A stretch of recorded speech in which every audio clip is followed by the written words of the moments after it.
ወደ ብርሃን የሚወጡበት ብቸኛው ብርሃን ቁርአን ነው። ፈአሚኑ ኻሊድ ክብሩን በተመለከተ ዑለማዎች ተጠይቀው የመለሱትን ምላሽ ይዤላችሁ ብቅ ብያለሁ።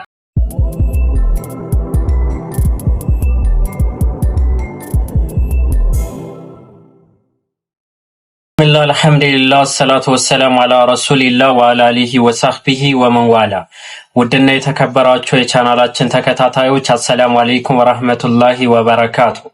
ዛሬም የጌታችን ያለ መልካም ፍቃድ ሆኖ ለእናንተ አስተማሪና ቁም ነገር አዘል የሆኑ ቪዲዮዎችን ይዤላችሁ ብቅ ብያለሁ። እስከ ቪዲዮአችን ፍጻሜ ድረስ አብራችሁን ሆኖ እስከዛ ለቤቱ አዲስ የሆናችሁ ሰብስክራይብ በማድረግ የደውሉ ምልክት በመንካት ቤተሰብ ይሁኑ። እንዲሁም አስተያየት ጥቆማ ካላችሁ ኮሜንት ስር በጨዋ ደም በወንድማዊነት መንፈስ ማስቀመጥ ትችላላችሁ።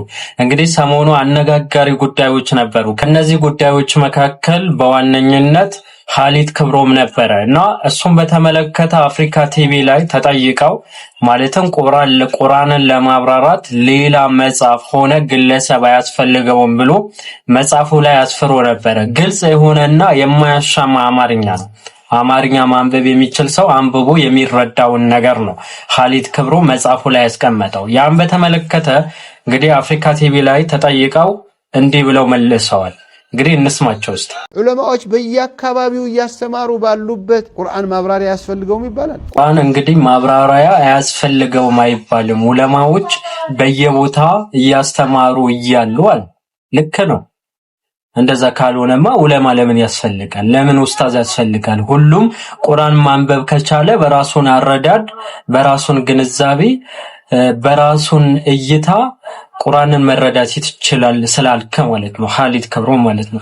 በነገራችን ላይ ቀላል ነገር እንዳይመስላችሁ ይሄን አካሄድ ማለት ነው። እሺ ሙሉውን እንስማውና ከዛ የኔን ሐሳብ አስቀምጣለሁ። ዑለማዎች በየአካባቢው እያስተማሩ ባሉበት ቁርአን ማብራሪያ ያስፈልገውም ይባላል። ቁርአንዮች እውነት እኛ ሀገር ላይ አሉ ወይ የሚለው ጥያቄ እንዳለ ሆኖ ቁርአንይን የሚባሉት በትክክል ማናቸው ከተባለ መነሻቸውን ማወቅ ያስፈልጋል። ቁርአንይን በኋላ ወደ ሙስሊሙ ከመጣ በኋላ የተለያዩ ትርጉም እየተሰጣቸው የእስላም አካል ለማድረግ ሙከራ በመደረጉ ነው እንጂ የቀጠሉት ቁርአንይን መነሻቸው የእስላም ጠላቶች ናቸው የጀመሩት። ቁርአንይን ማለት ምን ማለት መሰላችሁ? ቁርአን ብቻና ብቻ ነው፣ ሐዲስ አያስፈልግም።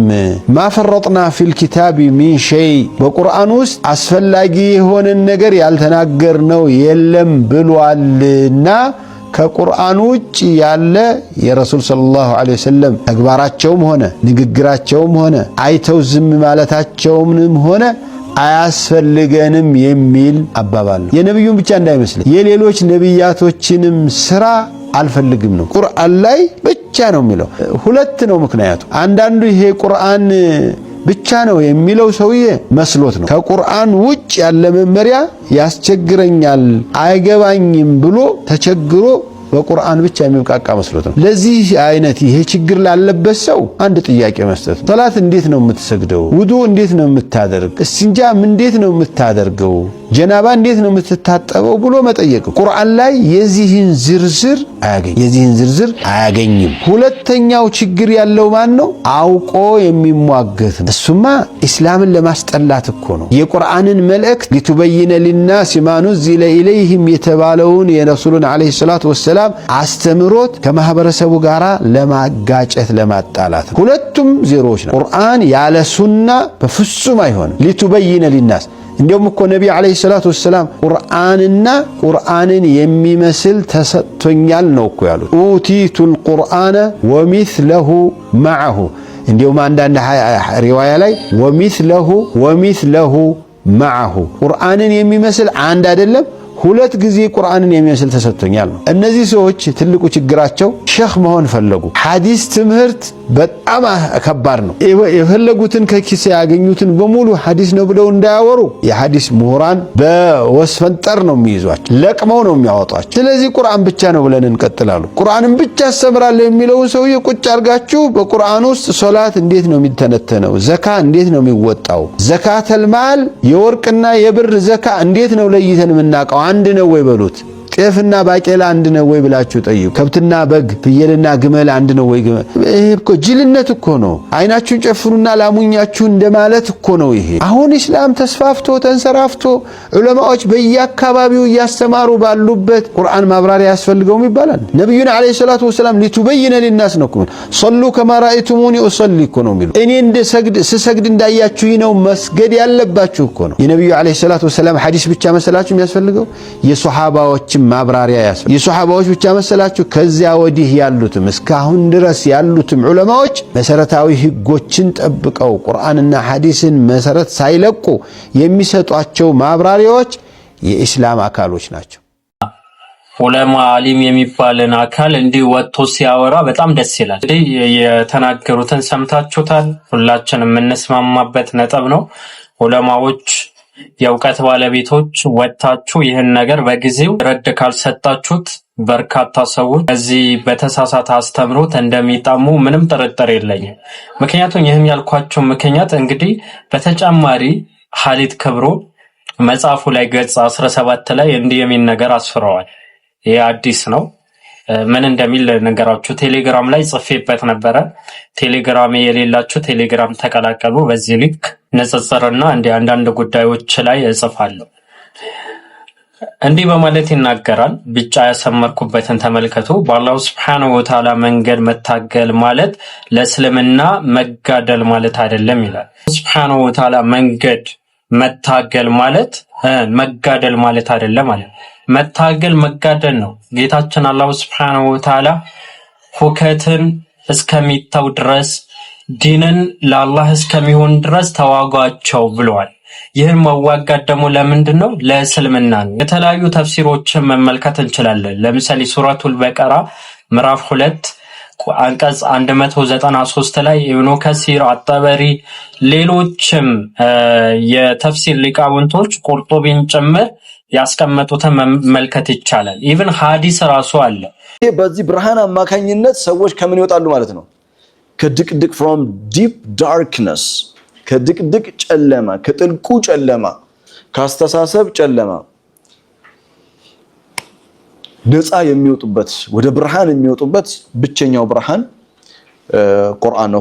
ሰዎችን ከጨለማ የሚወጡበት ብቸኛ መጽሐፍ ቁርአን ብቻ አይደለም፣ ሐዲስም ጭምር ነው። ሐዲስ ብቻ አይደለም፣ ኢጅማ ጭምር ነው። ሰዎችን ከጨለማ አውጥቶ ጀነትን ወይም መንግስተ ሰማያትን የምንለውን አገርን የሚያጎናጽፈው ሐዲስና ቁርአን በሰለፎች አረዳድ መረዳት ነው።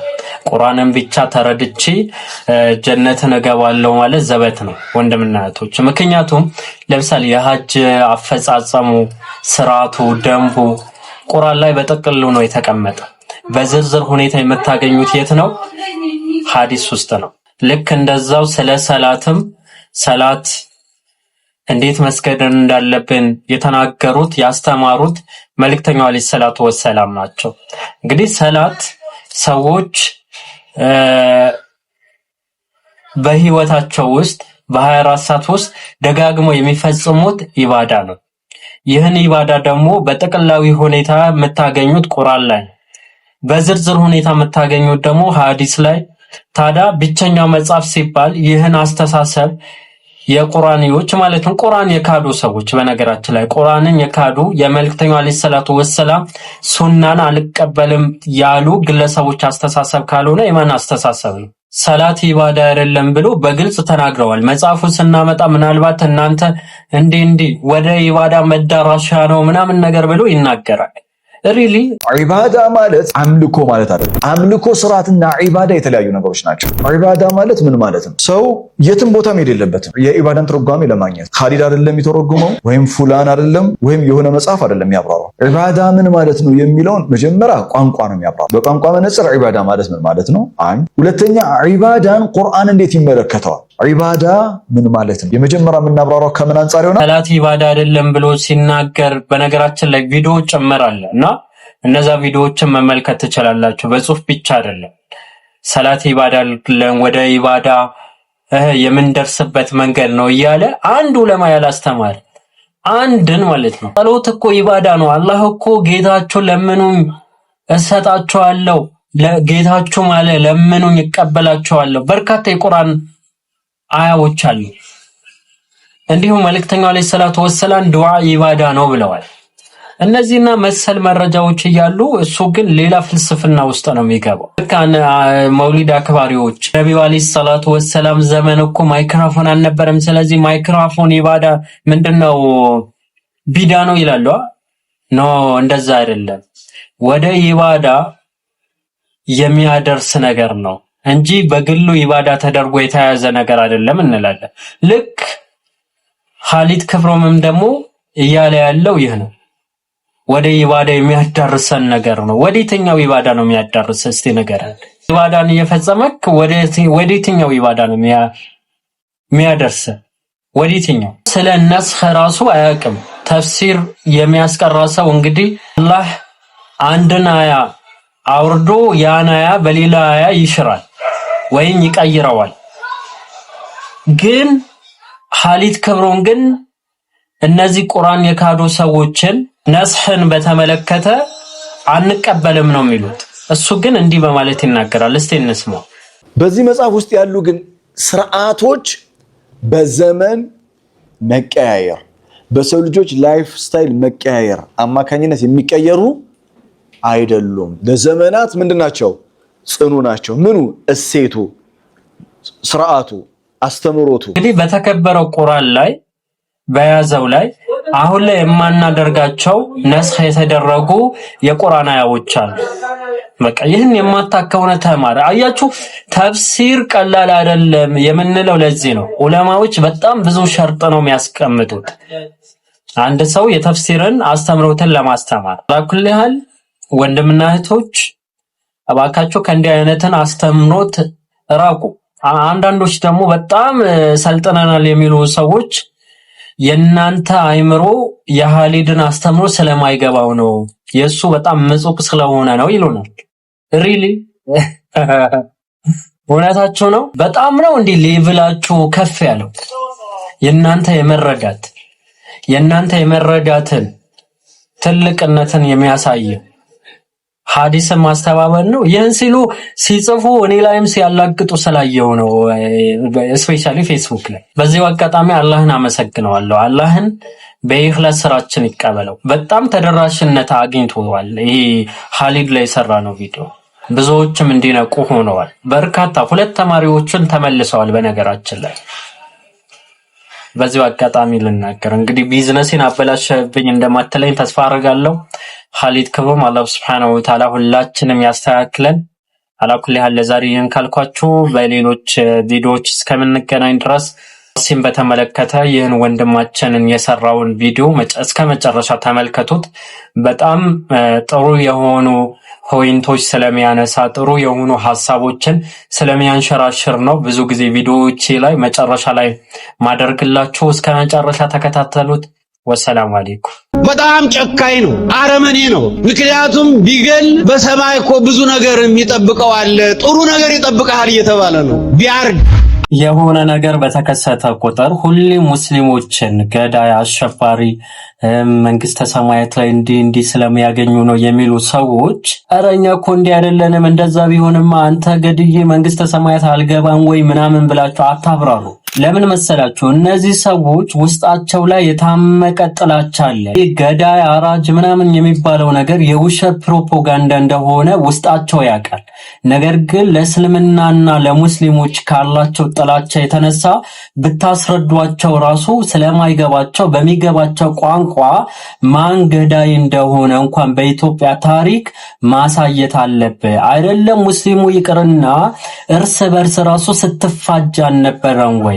ለምሳሌ የኢትዮጵያ ታሪክ የሚናገረው መጽሐፍ ላይ ገጽ 25 ላይ ካራ ቅባት እየተባለ በኢየሱስ ባህሪ ኢየሱስ አማላጅ ፈራጅ ምናምን በሚል ዙሪያ እየተወያየ በውይይት ነገረ ክርስቶስን ሰዎችን ማሳመን ሲያቀታችሁ ጊዜ ጦርነት ዘምታችሁ እርስ በርስ ስትጋደሉ ስትፋጁ ነበረ። ያው መጽሐፉን መመልከት ትችላላችሁ። ኦርቶዶክስ አንድ ይመስለናል። አይደለም። ካራ ቅባት ምናምን የሚባሉ አንድ በጣም በርካታ ቡድኖች ማለት ነው። እነዚህ ቡድኖች ምን እርስ በርስ ሲፋጁ ነበር። ይህን ታሪክን ተቀበል። ይህ ብቻ አይደለም። ድርሳነ መባጽዮን በተሰኘው መጽሐፍ ላይ ገጽ 232 ላይ ያገው ህዝቦች በበረሃኙም በቤታቸው ያላቸውን ነገር በመድኃኔዓለም ስም ብለህ ዝረፋቸው፣ ጦርነትን ክፈትባቸው ይላል። ያገው ህዝብ ያለው ታሪክ ይህ ነው፣ በቤተ ክርስቲያኒቱ ታሪክ። ይህ ብቻ አይደለም። ድርሳነ ኡራኤል በተሰኘው መጽሐፍ ላይ አንድ ከአረብ የመጣ መልካም የነበረ በጥሩ ስብዕናው የሚታወቅ ሙስሊም ነቢ ነበረ ይላሉ። እንግዲህ የድድብናቸው ጥግ ማለት ነው። ከነቢዩ አለይሂ ሰላቱ ወሰላም በኋላ ነቢ የለም። ግን እሺ ይሁን ተረታቸው ማለት ነው። ከዛስ ያ ነቢ መልካም ሆኖ ብዙ ክርስቲያኖችን በተግባሩ በስብዕናው ሲማረኩ ጊዜ ክርስትና ወደ እስልምና እንዳይገባ ኡራኤል የእሳት ሰይፍ ይዞ አስፈራራ፣ ክርስትና ተቀበል ብሎ ማለት ይማጭናል። ከዛ ሰውየው ፈርቶ ክርስትና ተቀበለ ይላል። እንዲህ አይነትን ታሪክን ተመልከት እኮ። ይህ ጉድ ይዛችሁ መታችሁ እኔ አሸባሪ ምናምን ብትለኝ አላብራራለህ።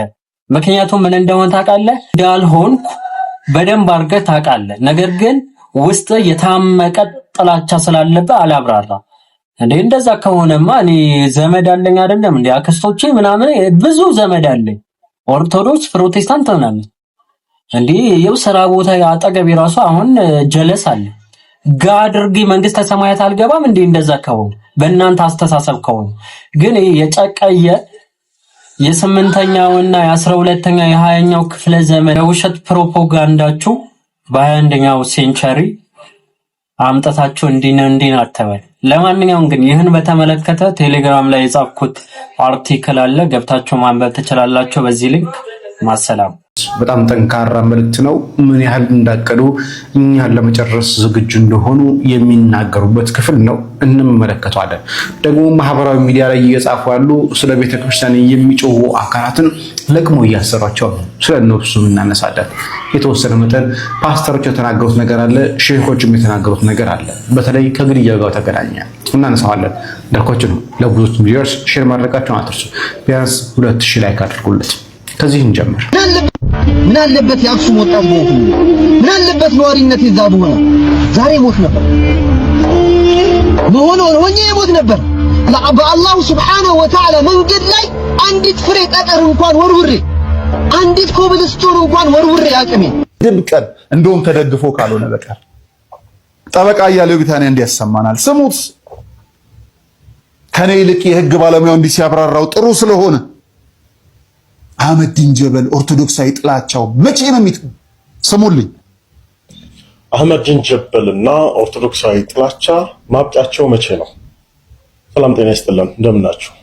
ይህ የአንድ ባለሙያ እንዲሁም ደግሞ የሃይማኖቱ ተከታይ ኦርቶዶክሳዊ የሆነ ቁጭትና ህመም ያለበት ሰው ድምፅ አድርጋችሁ ቁጠሩት። በተለይም ደግሞ በተቻለኝ መጠን እንዲህ አይነት መሰል የሆኑ ተግባራት እንዳይከሰቱ አስተማሪ ሆኖ ማለፍም ስላለበት ነው የኔ ቪዲዮ የምሰራው። ክርስቲያናዊ አፓርታይድ በአክሱም ብሎ ጻፉ። በአክሱም እየተደረገም ያለ በተለይም ሙስሊም ቤተ እምነት ተከታይ በሆኑ ወንድሞቻችን ላይ እየተደረገ ያለ ማናቸው ኢሰባዊ የሆነ ተግባር ያለ እንደሆነ ፍጹም ሊወገዝ የሚገባ ተግባር ነው። በምንም አይነት መልኩ ሊበረታታ እና ደግሞ ድጋፍ ሊሰጥ የሚገባ ነገር አይደለም። ነገር ግን ይህን ተግባር የፈጸመው መንግስታዊ ተቋም መሆኑ እየታወቀ መንግስታዊ አመራር መሆኑ እየታወቀ ጉዳዩን ከእምነቱ አገልጋዮች ጋር አያይዞ ክርስቲያናዊ መልካም ስምና ዝናን ለማጉደፍ እና እንደ ሀገር ሁከትና ብጥብጥ ለማስነሳት ታልሞ የሚሰሩ አስነዋሪ ተግባራትን ግን መቃወም ካልቻልን ማናችንም ሰዋዊም አይ አሁን እንግዲህ እኔ በጣም ነው ምንቃቸው እነዚህን ሰዎች፣ ግን ደግሞ በጣም እያዝናኑኝ ነው። አሁን ወንድማችን ፉአድን አመጡት። እንግዲህ ወንድም ፉአድ ሊገሉን እንደተዘጋጁ ምናምን እነዚህ ሰዎች በቃ እምቢ ብለናቸዋል፣ መግደል ይጀምራሉ። እንዳልኩት እኮ ሰሚት ላይ ነው ሴምሲ አካባቢ እኮ ሙስሊሞች ተገደሉ ተባሉ። እነዚህ ሰዎች የሚጠሩት ጥሪ በጣም አደገኛ ነው። ቄሱ እኮ ጮኸ፣ ምን ትሰራለህ አለ። ተዋህዶ እኮ በቃ ግደልና ጣልና አንድ ጥለህ ሙት ምናምን የሚል ጨዋታ ተጫወቱ። በጣም እኮ ሀገሩን አመሱት። መንግስትም እርምጃ እየወሰደባቸው ነው። እነዚህ በአጠቃላይ መምህራኖቻቸውም ሆነ ጋዜጠኞቻቸው ለሀገራችን ስጋቶች ናቸው። እነዚህን ከጨዋታ ውጪ ማድረግ አለብን። እውነቴን ነው፣ ከጨዋታ ውጪ ማድረግ አለብን። ዝም ብለን ስለለቀቅናቸው ነው እንደዚህ ወደ ላይ ሸኑት። ፏድ እኮ አክሱም ላይ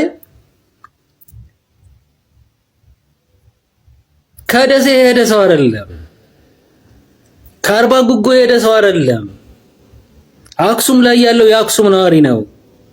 እንዴት መስገጃ ይከለከላል? እንዴት ይደበደባል? እዛ ቦታ ነው በሆን ኖሮ አሰግድም ተብሎ ይሄ ለሙስሊም አይሆንም ተብሎ መቀበሪያ አታል ተብሎ ሲባረርና ሲደበደብ ህይወቴን ሰዋ ነበር ነው ያለው። እኔም እንደዛ ነበር ማደርገው። እኔም ራሴ ግንባሬን ሰጥ ነበር። ሰላት ላይ ያሉ የደበደበውን ማለት ነው። እኔም አገጩን አጣመመው ቆልፌው እኔም እዛው ሞት ነበር። ይሄ እኮ የእስልምና ህግ ነው። ሰላት ልትሰግድ ቆመ እንዳትሰግድ ያደረገን አትለቀው። ይሄ እኮ ትክክለኛ መብት ነው። አንተ ሳትነካረል እንዴ ገደሉን ታቃጠሉን የምትለው ራስ እያቃጠልክ አዳሜ ተዋህዶ ፋኖንም እየጠበቅክ እኛ እናቃችሁም እንዴ? አክሱም ላይ እኮ የእምነት ሌላው እምነቱን እያራመደ አንተ ዞር በል ተብሎ ሲገፈተር እያንዳንዱ የአክሱም ሙስሊም ህይወቱን መሰዋት ነበረበት ብያለሁ እኮ። መሞት አለበት መብቱን ለማስከበር። በዚህ ላይ ደግሞ መላወስ ሊገሉን ይላል እንዴ? እምሆነውን ሆን ነበር ነው ያለው። አሁን አንተ የወንድም ፏድን ምናን ሞላጫ ወራዳ መሳሪያ ልግዛላችሁ እያልክ 120 ሺህ ብር ነው 130 ተብያለሁ ምናምን እያልክ ዋጋ ተነጋግረ ጦርነት እየሰበክ አይደል እንዴ? አንተ ሌባ! እናንተ ምንድነው የምትበሉት? ምንድነው የምትጠጡት? በደማችሁ የሚዘዋወረው ምንድነው? ሃይማኖታችሁ ራሱ ነው አሁን ግራ ገባኝ። ጥያቄ ውስጥ የገባ ምንድነው የሚያዛችሁ? ምንድነው የሚለው መጽሐፋችሁ? ሙስሊም እኮ ሃይማኖቱ ነው የሚከለክለው። እንዳንተ አይነቱን ጠብደል ፈርቶ አይደለም ስታቀረሽ፣ ሃይማኖቱን ነው የሚፈራው። ሙስሊም እኮ የሚቀጥለው የሚለፋው የሚሰግደው ቡድንተኝነትን እንዳንተ ተብለጭልጮ ምናምን እንዲህ ሰው እንዲያየው አይደለም፣ ለመዛት አይደለም። የሰማይ ቤቱን አስቦ ነው። ምድር ላይ ያለውን ነገር በሙሉ የሰማይ ቤቱን አስቦ ነው። እንኳን የሰው ሃይማኖት እንኳን በሃይማኖቱ በዘሩ በምኑ አይደለም፣ በምንም ምክንያት ሰዎችን ማማት አይቻልም፣ በክፉ ማንሳት አይቻልም፣ ለሰዎችን መጥፎ ማሰብ አይቻልም፣ እንኳን መግደል። ቀልድ አረከው እንዴ በእስልምና መግደል?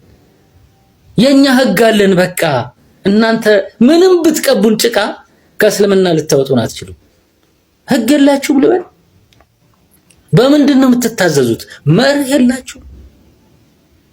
ምንድነው የሚያዟችሁ? የሚያስተምሯችሁ ነገር የለም። ከልጅነታችሁ ምንድነው ያስተማራችሁ? ስለ ሰማይ ቤት ነግራችኋል፣ ግን በጣም አስጨናቂ ቀን እንዳለ ግን ምናምን ነግራችሁ ያውቃሉ? ታውቃላችሁ? መሳሪያ እንታጠቅ እንደው ተቃጠለች ቤተክርስቲያን፣ እቺ ቤተክርስቲያን። ይሄን ነው የሚያስተምሯችሁ? ስለ ሰማይ ቤት፣ ስለ ምድር፣ ስለ በጎነት መች የሚያስተምሩበት ጊዜ አላቸው? እና ከናንተ እኮ ምንም አንጠብቅም። ያልተማርከውን እንዴት ትነግረናል? የተማርከውን ነው ያደክበት።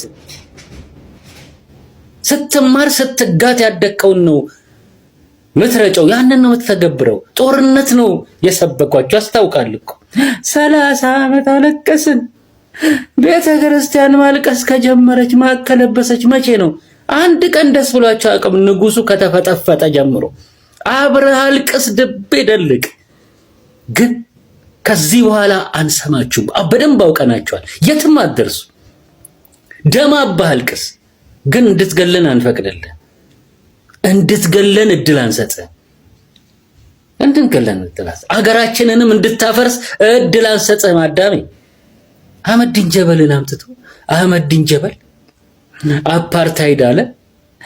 በህዝቦች መካከል የመንግስት ነው እንጂ የህዝብ ነው ወይ የምዕመናን?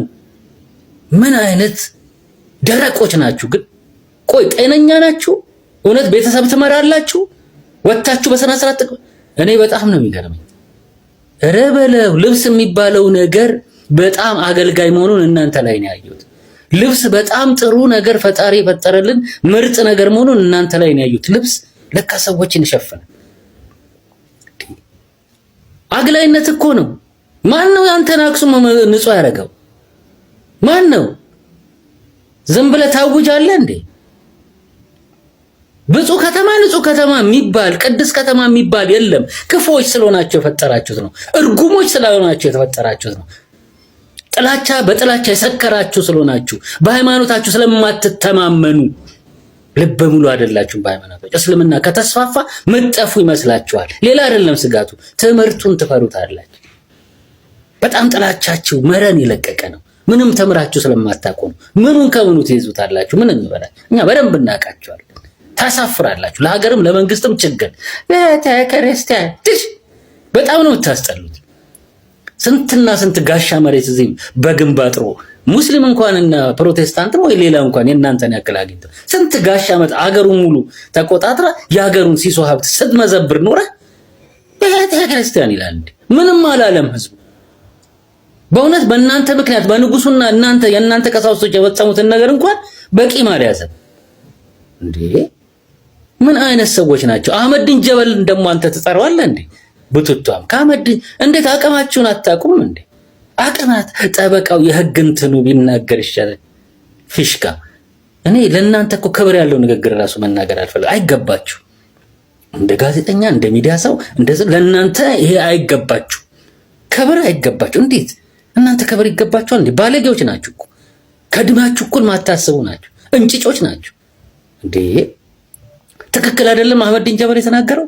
ህዝቡን የጠራው ተጋደሉ ነው ያለው። ለመብታቸው መከበር አለበት። ይሄ አፓርታይድ ነው እኮ ነው ያለው።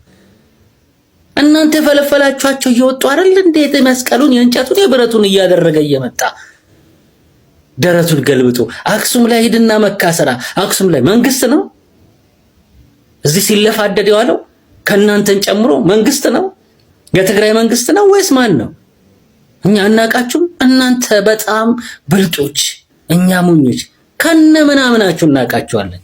ግን በቃ መኖር ስላለብን አመላችሁን አውቀን አስተሳሰባችሁን አውቀን ችግራችሁን ገብቶን አውቀናችሁ ነው የምንኖረው። በእኛ ቻይነት፣ በእኛ ትዕግስት፣ በእኛ ሁኔታ እቺ ሀገር እዚህ ድረስ ቆይታለች። በእናንተ ሁኔታ እኮ ተጠፋፍቶ ነበር። የእናንተን ተንኮል፣ የእናንተን ሸር፣ የእናንተን ጥላቻ፣ የእናንተን የበላይነት ስሜት ብናነብና እንዴት ብለን ብንነሳ እስካሁን ሀገር አይኖረንም ነበር። መንግስትም ይሄን ሊገነዘብ ይገባል። ደግሞ እያሰራቸው ነው። ከነቀሳውስቱ ነው እንጂ መጠፈር ያለበት ፖለቲከኛውላ። የምን ደሞ እናንተ የሃይማኖት መምህር አላችሁ እንዳለ ፖለቲከኛ አይደል እንዴ? ታጠቁጣ እዚህ ቀመጠን አሜሪካ ሄዳል። ከዛ በኋላ ታጠቁጣ መሳሪያ ከዛ ተደራጅ። እናንተ ተበድላችሁ፣ አሁን እናንተ ተገፍታችሁ፣ እናንተ ተበድላችሁ፣ እናንተ ታለቅሳላችሁ።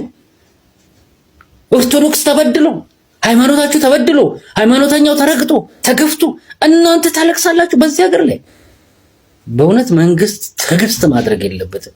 እኛንም ሀገሩንም ሌላውን ዜጋም ብሔር ብሔረሰብም ከናንተ አስተሳሰብ ማዳን አለበት። እያመጣ እንትን ኧረ ምን አይነቶች ናቸው እነዚህ? በጣም መጥፎ ናቸው። ሙስሊሞች በጣም ቀፋፊዎች ናቸው። እነዚህ በሚዲያ ላይ እየወጡ የሚጨማለቁ ሰዎች የሚጠሯቸው ጥሪዎች አህመድን ጀበል ባንተ አፍ ይጠራል እንዴ? ድሪቷ በጣም እኮ ነው የምታናደዱት። ከመጠን በላይ ከቁንጫ እንኳን አይቆጥራችሁ። እውነት ለመናገር እኔ ምን ይናገራለሁ? ከቁንጫ አይቆጥራችሁም። አህመድን ጀበል እውነት እንዳላችሁ እንኳን አያውቅም። ወይኔ እኔ አዝናለሁ አንዳንዴ የሱን ስም ስትጠሩ። ከቁንጫ ፉአድን ታመጣዋለህ እንዴ? ትክክል እኮ ነው ያለው። እኔም ራሴ ፉአድ ያለውን ነው የማደርገው አክሱም ላይ ብሎ። ምን አይነት ሰዎች ናቸው እነዚህ? አረ ሙስሊሞች ነቃ እንበል። እነዚህ በጣም አፈልተዋል። ያላቸውን ካርድ እየሳቡ ነው። እንቅጫቸው፣ እንውጣና ሁላችንም እናንተ አፓርታይድ ናችሁ እንበላቸው። ኢትዮጵያን ወደ ኋላ እንደጎተቱ እንነግራቸው።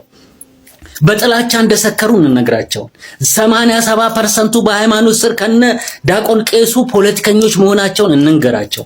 መኖርን መንፈን እንደምንፈልግ እንንገራቸው። ሀገራችንን ከነሱ እንደምናድንም እንንገራቸው። ሙስሊሞች በቃ ዝም አንበል፣ እንንገራቸው።